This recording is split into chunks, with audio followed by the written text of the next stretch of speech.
Yes! Yo, yo, yo! Punta natin yung bubong, kaya lagi kami kumakalampag eh. Ganito pala nangyari, kaya lagi kumakalampag yung bubong ko eh. Punta natin.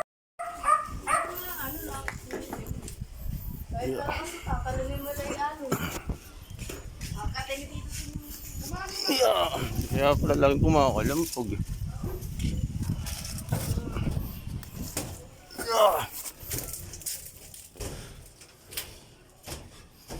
May itlogan naman sila.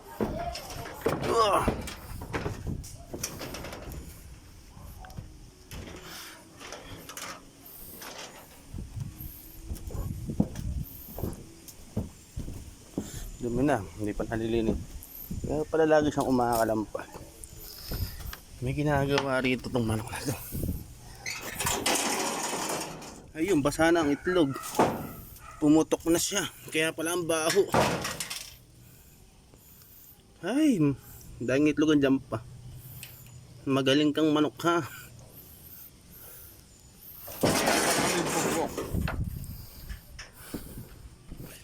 Ay, hiningal din ako.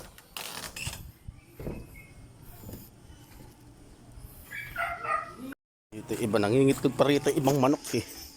Kaya nga, nabasa rin. Nabasa ka ba? Ayun yung isa, nilimlim na. Saan hindi nabasa? Ito po.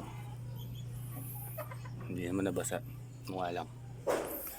Ito bago kong alaga eh. Gagawa pa ng kulungan eh. Apat na bibe. Sabi ko dati ilalagay yan pagkatapos.